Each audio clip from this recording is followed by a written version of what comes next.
भगवान का निर्माण हुआ, त्यारबाद 84,980 वर्ष से पुस्तक वाचन हुआ। इसके बाद बुद्धि स्वामी भगवान का निर्माण से 6 लाख वर्षे श्री रघुनाथ भगवान का निर्माण हुआ, त्यारबाद 85,05,83,980 वर्ष पुस्तक वाचन। बलिराज भगवान के निर्माण से 54 लाख वर्षे श्री मनुष्य भगवान का निर्माण हुआ। उसके बाद 11,84,980 वर्ष पुस्तक वाचन। भरनाथ भगवान का निर्माण से 30 सहस्त्र वर्ष बलिराज भगवान का निर्माण हुआ। उसके बाद 65,84,980 वर्ष पुस्तक वाचन। कुंतुनाथ भगवान के निर्माण से 40 सहस्त्र वर्ष में पल्लियोपम उनका चतुर्थ भाग के अर्घात निर्माण हुआ। उसके बाद सहस्त्र कोटि 65,83,980 वर्ष पुस्तक वाचन। शांतिनाथ भगवान निर्माण से अतिरक पल्लियोपम है श्री कुंतुनाथ भगवान का। उसके बाद पल्लियोपम चौथा भाग 65,84,980 वर्ष पुस्तक वाचन। श्री धर्मनाथ भगवान का निर्माण से पौना पल्लियोपम पूर्ण तलपुरम को इतना क्या प्रसार होने के बाद शांतिनाथ भगवान का निर्माण। उसके बाद पूर्ण पल्लियोपम 65,84,980 पुस्तक वाचन। अनंतानाथ भगवान का निर्माण थी 4,000 धर्मनाथ निर्माण। उसके बाद 3,65,84,980 वर्ष पुस्तक वाचन। बेला भगवान निर्माण से 9,00,000 में अनंतनाथ भगवान का निर्माण। उसके बाद 7,65,84,980 वर्ष पुस्तक वाचन। श्री वासुदेव स्वामी भगवान का निर्माण से 30,00,000 में श्री विनोद भगवान निर्माण। उसके बाद 16,65,84,980 वर्ष पुस्तक वाचन। श्री श्यामसाद भगवान का निर्माण से 54,00,000 में श्री वासुदेव स्वामी का निर्माण। उसके बाद 46,65,14,84,980 वर्ष पुस्तक वाचन। श्री श्रीधरनाथ भगवान का निर्माण से 66,26,000 वर्ष अधिक 1,00,000 मोक्षा ये न्यू ईसा 1,00,00,000 में श्री श्यामनाथ भगवान निर्माण। उसके बाद 3 वर्ष 8 मास 45,000 वर्ष के बाद 66,26,000 वर्ष ज्यादा ऐसा 100,000 में श्री निर्माण। उसके बाद 980 वर्ष पुस्तक वाचन। श्री विजयनाथ भगवान का निर्माण से 9,00,00,000 में सीतानाथ निर्माण। उसके बाद 45,000 वर्ष 8 मास 1,00,00,000 में श्री विजयनाथ। उसके बाद 980 वर्ष पुस्तक वाचन। श्री चंद्रभागा निर्माण से 1,00,00,000 में श्री विजयनाथ निर्माण। उसके बाद 45,000 वर्ष 8 मास 10,00,00,000 में श्री विजयनाथ। उसके बाद 980 वर्ष पुस्तक वाचन। श्री सुभाष भगवान निर्माण से 900 करोड़ सागरों में श्री चंद्रभागा स्वामी का निर्माण। उसके बाद 43,000 वर्ष 8 मास इतना 100 करोड़ साल में निर्माण। उसके बाद 980 वर्ष पुस्तक वाचन। श्री पद्मपुराणी का निर्माण से 9 करोड़ 1,000 सागरों में श्री विश्वनाथ निर्माण। उसके बाद 3 वर्ष 8 मास 45,000 वर्ष 1,000 वर्ष सागरों में निर्माण। उसके बाद 980 वर्ष पुस्तक वाचन। श्री सुंदर भगवान निर्माण से 1,000 करोड़ सागर में श्री पद्मपुराण स्वामी निर्माण। उसके बाद 3 वर्ष 8 मास और 45,000 वर्ष ओछा 10,000 करोड़ सागर में निर्माण। उसके बाद 980 वर्ष पुस्तक वाचन। और उसके विनोद स्वामी के निर्माण से 9 लाख करोड़ सागर में सुभाष निर्माण। उसके बाद 3 वर्ष 8 मास 45,000 वर्ष 1 लाख करोड़ सागर में निर्माण। उसके बाद 980 वर्ष पुस्तक वाचन। श्री जगन्नाथ भगवान निर्माण से 10 लाख करोड़ सागर में जगन्नाथ निर्माण। उसके बाद 3 वर्ष 8 मास 45,000 वर्ष 10 लाख करोड़ सागर में निर्माण। उसके बाद 980 वर्ष पुस्तक वाचन। श्री जिनेन्द्र भगवान के निर्माण से 30 लाख करोड़ सागर में जगन्नाथ निर्माण। उसके बाद 3 वर्ष 8 मास 45,000 वर्ष 20 लाख करोड़ सागर में निर्माण। उसके बाद 980 वर्ष पुस्तक वाचन। श्री सोमदेव भगवान का निर्माण से 50 लाख करोड़ साल में जगन्नाथ भगवान निर्माण हुआ। उसके बाद 3 वर्ष 8 मास 45,000 वर्ष कम 50 लाख करोड़ सालों में वीर निर्माण हुआ। उसके बाद 980 वर्ष पुस्तक वाचन। इस प्रकार से परमात्मा हेमनाथ के बाद परमात्मा आदित्यनाथ और आदिनाथ भगवान के तक जितने भी परमात्मा हुए उनके बीच का जो काल था वो काल कल्पसूत्रकार ने बता दिया। प्रतिदिन शासन के अंदर सब चीजों की नोंद होती है। कोई भी चीज नोंद के बाहर नहीं है। जो भी चीज हुआ जितना भी वर्ष हुआ आपने सुना कितना वर्ष हुआ ये वर्ष कैसा हुआ वर्ष का भी विभाग प्रतिदिन शासन में दिया है। ये सवाल आपको बताया। अभी परमात्मा आदिनाथ का जीवन चरित्र चालू होता है। भगवान आदिनाथ का जो जीवन चरित्र चालू हुआ उसमें परमात्मा आदिनाथ का जो उनका 3 काल से युक्त थे परमात्मा आदिनाथ का। और जब भगवान आदिनाथ का जन्म होता है उस समय क्या होता है युगलिकों का काल है। कोई राजा की नीति नहीं चल रही है। कोई राजा नहीं सब प्रजा है। सब मिलकर रहते हैं सब मिलकर जीते हैं। जब भी किसी भी गलती होती है तो गलती का वो स्वीकार कर लेते हैं और पुनः गलती न हो ऐसा निर्धार करने के बाद वो आगे चलते हैं। इस प्रकार से उनका चल रहा था। परमात्मा आदिनाथ का जीवन कब होता है आषाढ़ चौथा दिन था। सर्वात्म सिद्धिमान अनुत्तर में रात वो सर्वास्त्र विमान से बाहर ये भट्टमुख के वृक्षेत्र से जो विश्वाकु भूमि थी उसका नाभि कुंडल था। उसकी जो मरुतिया नाम की पत्नी थी उनकी कुक्षी के अंदर परमात्मा आदिनाथ का जीव आषाढ़ चौथे दिन आते हैं। परमात्मा आदिनाथ का जीव आया उसके समय क्या हुआ स्वप्न दर्शन सब स्वप्न 14 स्वप्न उनको आ गए। और 14 स्वप्न में परमात्मा आदिनाथ की माता पहला स्वप्न कौन सा देखते हैं पुरुषों का देखते हैं। परमात्मा वीर की माता कौन सा स्वप्न पहला देखते हैं सिंह का देखते हैं। और शेष 22 तीर्थंकर के माता कौन सा स्वप्न पहले देखते? हाथी का देखते। और उस वक्त स्वप्न लक्षण पाठकों किसी को व्यवस्था नहीं थी, मरुदेवा माता को जो स्वप्न आए हुए स्वप्न उनका फल जानने के लिए उनके जो पति है नाभि बोलकर उनके पास जाते हैं और उनको पास जाकर वो बताते हैं कि इस प्रकार के स्वप्न मुझे आए थे और स्वप्न का फल अच्छा मिलेगा। इस नाभि को बात करते हैं और परमात्मा आदिनाथ का जन्म होता है। भगवान का जन्म कब हुआ? चैत्रवद आठम, जब से वर्ष कब की आप लोग शुरुआत करते हो, वो चैत्रवद आठम का दिन था। उस समय उत्तराषाढ़ नक्षत्र के अंदर चंद्र का योग हुआ। इस वक्त मरुदेवा माता ने परमात्मा आदिनाथ को जन्म दिया और परमात्मा आदिनाथ का जन्म हुआ है। प्रथम तीर्थंकर हुए हैं। युगलिकों को पता नहीं है कि अपने वहां कोई रत्न का जन्म हुआ, उनका कैसा महोत्सव बनाना, उनका कैसा अभिषेक करना उनको पता नहीं है। पहले इंद्र साक्षात आते हैं, इंद्र आकर परमात्मा आदिनाथ के सब जन्म की विधि उन लोग कर लेते हैं। उस समय कोई कैद खाना नहीं थे, लोगों को खरीदने के लिए नहीं जाना पड़ता था। क्यों? उस वक्त कल्प वृक्ष रहते थे। कल्प वृक्ष की ऐसी एक तासीर थी कि कल्प वृक्ष के नीचे आप गए, आपको भूख लगी, आपको भोजन चाहिए, आप वहां जाकर बोलेंगे मुझे भूख लगी है, मुझे खाना है, जो भी खाने की चीज होगी आपके पास आ जाए। कपड़ा पहनना है, कपड़ा फट गया है और वृक्ष के नीचे 10 प्रकार के कल्प वृक्ष रहते हैं। कल्प उसके नीचे जाएंगे तो कपड़ा भी आपको मिल जाएगा। अलंकार आपको चाहिए, उसके नीचे अलंकार भी आपको मिल जाएगा। इस प्रकार के 10 कल्प वृक्ष थे। लेकिन जैसा समय उतरते गया, आपको लगता होगा कि अभी ऐसे कल्प वृक्ष होता तो कितनी अच्छा, कुछ कमाने की तकलीफ ही नहीं, कुछ जाने की जरूरत नहीं, जब भी जाए वहां चले जाना। लेकिन इस हिसाब से आपको एक कष्ट लगता है, इसीलिए तो कल्पवृक्ष चले गए। उन लोगों को ऐसी कुछ जरूरत नहीं थी, लेकिन कुदरत की सुविधा थी। कुदरत उन लोगों को भूखा रखना नहीं चाहती थी, कुदरत उनको कपड़े देना चाहती थी, इसलिए सब सुविधा वहां थी। लेकिन वो चली गई। उसके बाद परमात्मा आदिनाथ वो बड़े होते हैं। बड़े होने के बाद एक दिन भगवान की कितने विशेषण है? 5 विशेषण है। सकल स्तोत्र के अंदर पंचदशीश्वर जी महाराज भगवान के 5 विषय बोलते। आदिमम परमात्मा आदिनाथ पहले पृथ्वी का मालिक थे, राजा। आदिनाथ से पहले कोई राजा नहीं थे। भगवान आदिनाथ पहले दीक्षा लेने वाले थे। भगवान आदिनाथ पहले तीर्थंकर थे। इस प्रकार के भगवान की 5 उपलब्धियां थी।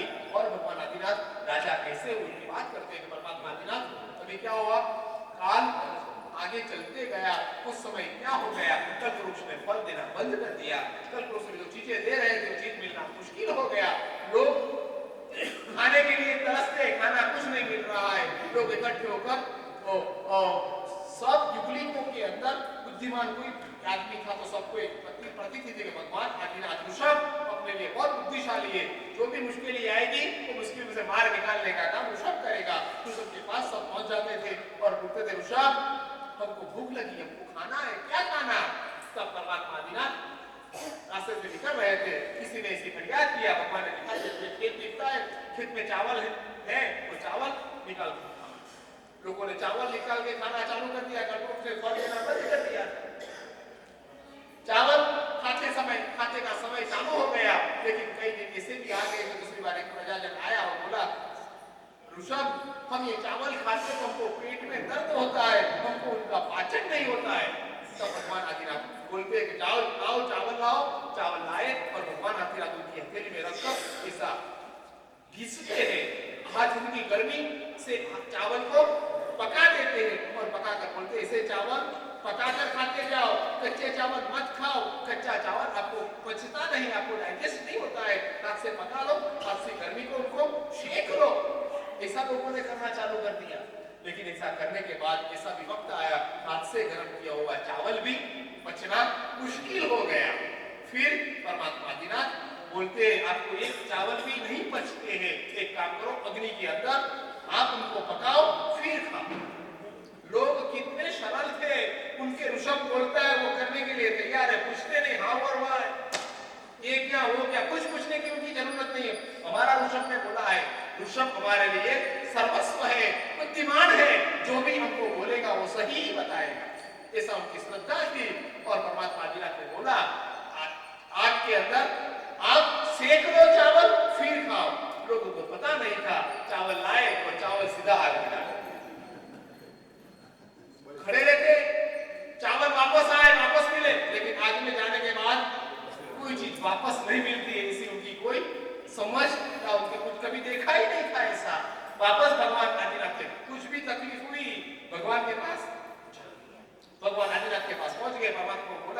ऋषभ, आपने बताया कि चावल आग में डालकर उनको पका लो, लेकिन चावल को आग खुद खा गया, तो कुछ वापस नहीं दिया, क्या खाना? भगवान आदिनाथ समझ गए इन लोगों ने चावल सीधे डाले होंगे। परमात्मा आदिनाथ उस वक्त कुछ मिट्टी के पास खड़े थे। भगवान आदिनाथ ने कैसे घड़ा बनाना, कैसे मिट्टी की, वो जो आप बोलते हो पकाने के लिए क्या बोलते हैं उसको, हांडी। हांडी सबसे पहले भगवान ने हांडी तब बनाया, बोला हांडी में बना कर देता हूँ, इससे हांडी बनाना, हांडी पर आप चावल रखना, फिर हांडी के साथ चावल आग के अंदर रखना, फिर जब पक जाएगा तब हांडी निकाल देना और चावल खा लेना। इस प्रकार से भगवान ने सब चीज उनको दिखा दिया। और उसके बाद युगलिकों के अंदर किसी की भी अकाल मृत्यु नहीं होती, किसी को अटैक कभी नहीं आता, किसी को हेमरेज कभी नहीं होता था। लेकिन एक दिन ऐसा हुआ कि दो युगलिक पति और पत्नी दोनों बैठे हैं, वो ताल वृक्ष करके बहुत बड़ा वृक्ष था, वो वृक्ष पे से फल गिरा और गिरने के बाद क्या हुआ, जो पुरुष था युगलिक वो पुरुष के मस्तक पे गिरा और मस्तक पे पड़ने से पुरुष मर गया, अकाल मृत्यु होने चालू हो गई। और उनकी जो पत्नी थी सुनंदा नाम की, वो सुनंदा नाम की पत्नी वो भी कौन रखेगा, कौन उनको संभालेगा? सब पत्नी को, वो लड़की को लेकर और नामी कुलकर के पास आया, हमारा जो लड़का था वो गुजर गया है, पत्नी को कौन संभालेगा? लेकिन तुम्हारी सुनंदा है, मेरा ऋषभ की दूसरी पत्नी होगी। इस प्रकार से भगवान की कितनी पत्नी थी? सुमंगला और सुनंदा, वो भगवान की पत्नियां थी। और भगवान का जो लग्न करने का आचार है वो सक्रम इंद्रपूत आता है, भगवान का, उनके भगवान अपने भगवान है, भगवान का लग्न की विधि वो निपटा देते हैं। और भगवान को सुमंगला से भरत और ब्राह्मी रूप युगल प्राप्त हुआ और सुनंदा से बाहुबली सुंदरी रूप युगल प्राप्त हुआ। उसके बाद परमाणु को 95 पुत्र युगल सुमंगला से प्राप्त हुए। इस प्रकार से भगवान के कितने नाम थे? भगवान के 5 नाम थे। ऋषभ नाम था, दूसरा नाम परमात्मा का प्रथम राजा था, तीसरा नाम भगवान का प्रथम साधु था, और भगवान प्रथम जीव थे और प्रथम तीर्थंकर थे। इस प्रकार से भगवान के 5 नाम थे। और भगवान प्रथम राजा कैसे हुए? तो भगवान के पहले जो कुलकर थे, राजा को कोई विधान नहीं था, कोई लोग किसी कोई गलती करते ही नहीं थे, जब गलती होती थी तब राजा हकार बोलते थे, कोई मकार बोलते थे, धिक्कार बोलते। इस प्रकार के बोलने से भी उनको लोग को बहुत बुरा लगता था, हमने इतनी गलत काम कर दिया, हमारे मालिक ने ऐसा बोलना पड़ा। लेकिन वो भी सद गया, वो भी बच गया। फिर नाभी बोलता है कि ऋषभ तुम्हारा राजा बनेगा, कोई भूल करेगा, कोई गलती करेगा, उनकी सुधारने की बात राजा करेगा।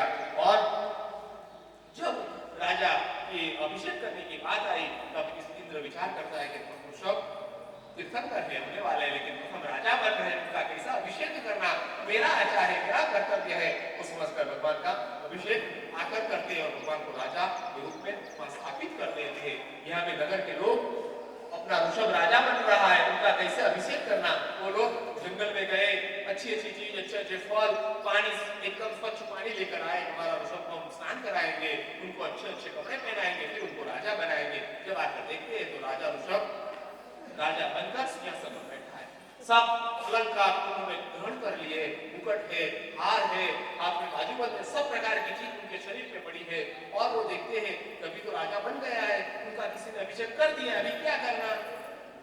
आप क्या करते हो? किसी ने आगी बनाई हो, आपको पूजा करनी हो तो क्या करेंगे? आगी को क्या करेंगे?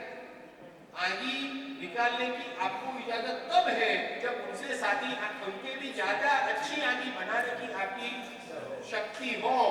शक्ति तो है लेकिन इच्छा नहीं होती। किसी की आगी बनी हुई निकालने का अपने का कोई अधिकार नहीं है। तुम भले कितने भी करोड़पति हो, कितने भी लखपति हो, लेकिन कोई गरीब ने अच्छी आगी बनाया हो तो आगी निकालने का आपका कोई अधिकार नहीं है। उनकी आगी है तो आगी उसी रहने देगा। आगी पे आपको वास्तविक पूजा करके आपको संतोष लेना चाहिए, लेकिन आगी निकालने के बाद मुझे कैसा पूजा करना है, ऐसा जो आपका आग्रह होगा, आग्रह गलत है। और नगरी के लोग आए, देखा ऋषभ का तो अभिषेक हो गया, सब कपड़े उन्होंने पहन लिया, अभी कैसे उनको स्नान कराना? उन लोगों ने इसी काम किया। परमात्मा ऋषभ का जमुना ले, जमुना पाओ आगे लेते हैं, एक अंगुष्ठ पे सिर्फ लाया हुई चीजों से अभिषेक करते हैं, अंगुष्ठ से ऊपर तिलक करते और अपने अभिषेक किया, वो उनका संतोष मान लेते। इंद्र देखते हैं कि ये नगरी के लोग कितने विनीत है, कुछ सिखाना नहीं पड़ता है, कुछ बताना नहीं पड़ता है। उन लोगों ने अंगूठा ढूंढ लिया और अंगूठा पे पानी का प्रक्षाल कर दिया, उसकी पूजा भी कर दिया और तो नगरी का नाम क्या हुआ? विनीता नगरी उन्होंने रख दिया।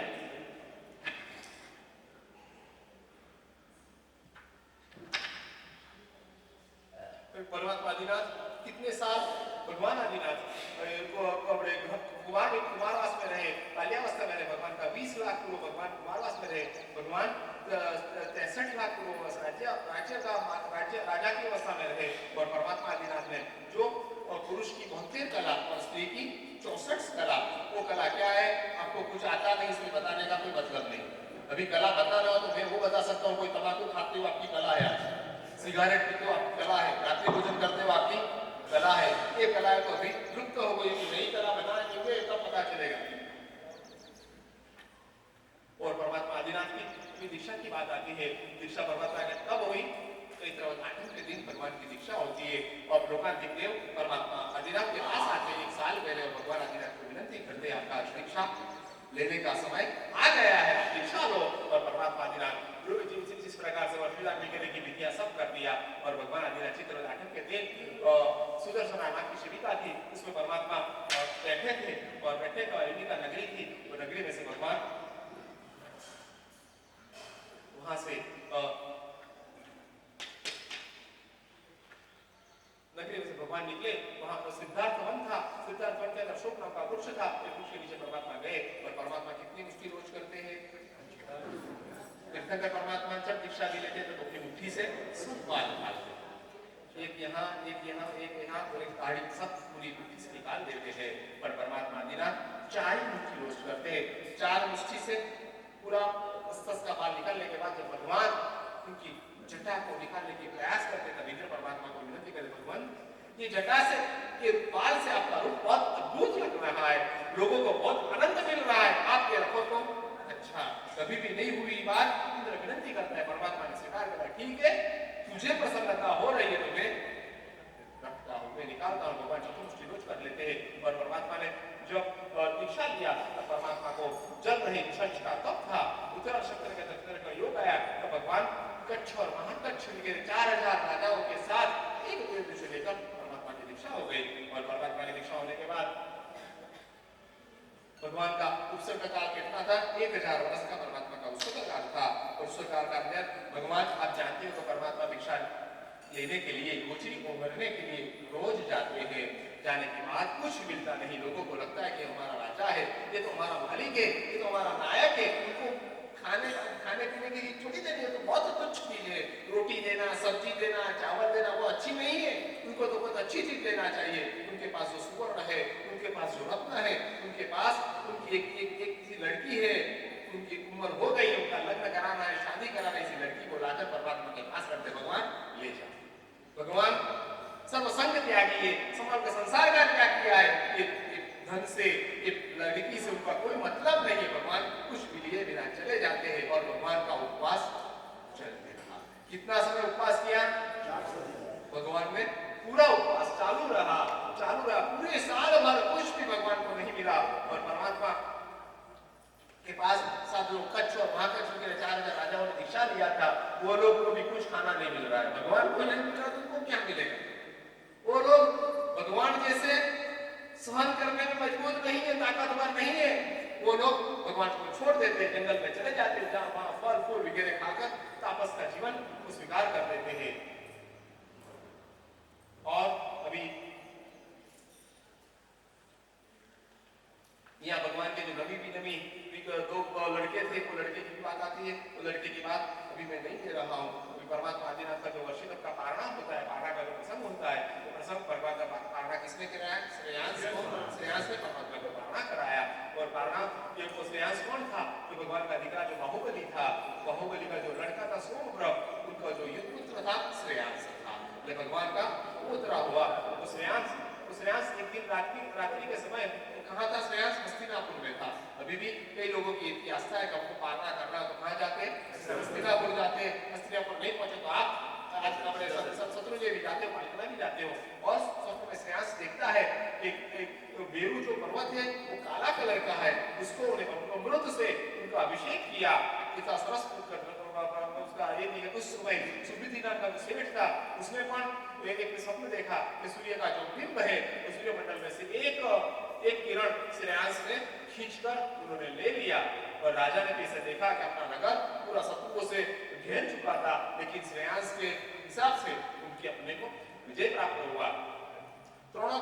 तीनों को स्वप्न आया, स्वप्न में इसी बात दिखती है कि श्रेयांश के हाथ से कुछ अच्छा काम होने वाला है। उस समय श्रेयांश उनके झरोखे में खड़ा था, परमात्मा आदिनाथ निकल रहे थे, पीछे सब लोग थे, भगवान जाते भगवान पूछ लेते। लोगों को भी चिंता हो गई कि हमारे पास हमारा राजा आता है, मालिक आता है, कुछ लेता नहीं, कुछ बोलता नहीं, हम कुछ रखते तो लिए बिना चले जाता है, क्या उनको चाहिए, क्या उनको जमता है, हमको पता नहीं चल रहा है। सब लोग चिंता में थे। उसमें श्रेयांश ऊपर से देख रहे, परमात्मा आदिनाथ को देखा, जातीश्वर ज्ञान हुआ, ये साधु बन गए। साधु का आचार प्रभुओं के स्मृति से उनको पता चला, सपाटा पर नीचे आ जाते हैं, नीचे आ जाते और परमात्मा आदिनाथ उनके घर के द्वार पर आ गए। उस समय इस तरफ से शेरनी का एक सूखा रस तैयार करके एक आदमी निकला था, बहुत घड़े भर के उनके पास रखा था, वो गारा लेके वो भी आया और परमात्मा आदिनाथ खड़े।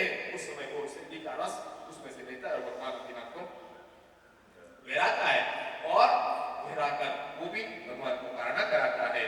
और भगवान का कारणा कराने के बाद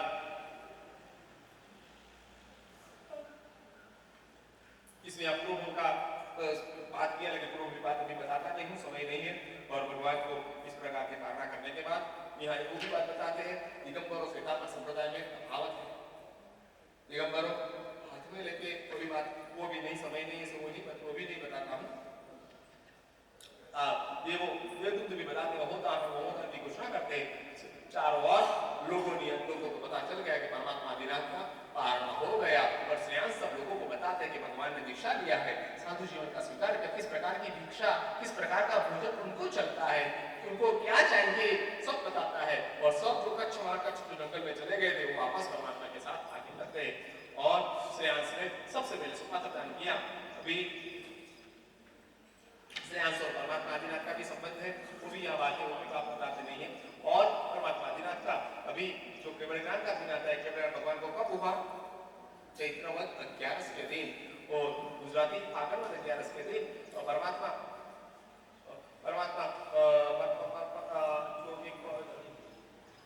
पुलिमताल नाम के वृक्ष के नीचे गीता नगरी के बाद परमात्मा खड़े थे, सकटपुर नाम का उद्यान था, वट वृक्ष के नीचे भगवान थे। भगवान को 24 का तप था, उत्तरासुर चंद्रमा चंद्र हो गया, अरे परमात्मा को केवल ज्ञान के प्राप्त हो गए।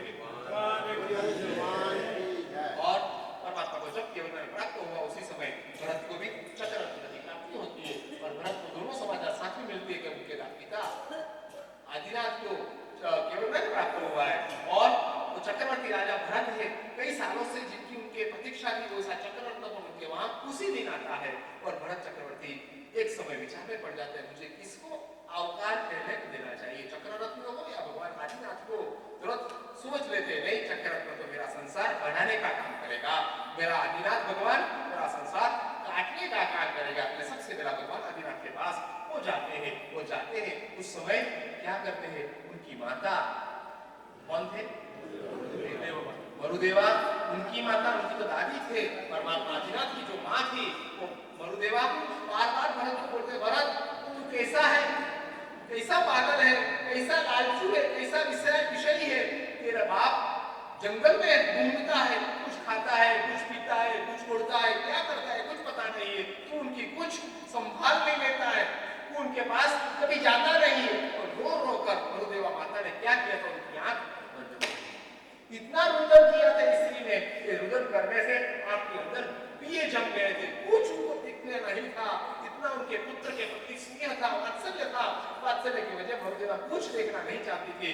और रोज जब भी भरत उनके पास आता था, भरत को ठपका देते थे, भरत को कड़क शब्दों में उनकी बात करते थे। और भरत उसी दिन मरुदेवा माता के पास गए, माँ चलो, तू मुझे बोल रही थी कि मेरा ऋषभ कहाँ है, मेरा ऋषभ क्या खाता है, क्या पीता है, चल मैं आपको बताता हूँ मेरा ऋषभ कितनी मजा करता है, कितनी आनंद की चीजें उनके पास है जो अपने पास नहीं है, इसी अच्छी जगह वो बैठा है, चल मैं तुझे दिखाऊं। और मरुदेवा माता को कहाँ लेके जाता है, हाथी की लंबाड़ी ऊपर बिठाकर वो लेके जाते हैं। और भगवान का स्मरण दूर से देखने के बाद आज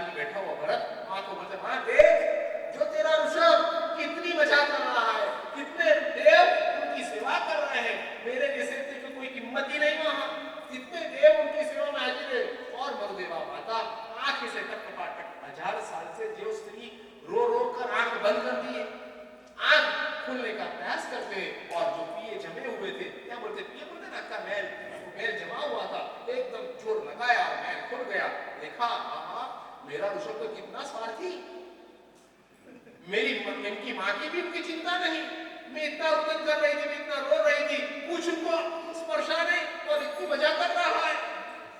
और ये देखने के साथ उस समय परमात्मा आदिनाथ को देखते हैं और देखने के बाद उनको जाति स्मरण होता है और जाति स्मरण होने के बाद उनके भगवान की बुद्धि देखते उनको देखा मेरा स्नेह गलत है तो तीर्थंकर हो गए, उनने सब कर्मों का नाश कर दिया है, केवल नाम के वजह से उनको प्राप्त हो गया है, मुझे ऐसा स्नेह नहीं करना चाहिए। वो धारा में लग गए और मरुदेवा माता का आयुष्य वहां खत्म हुआ और खत्म होने के बाद क्या हुआ, अंतःकृत के लिए हुए।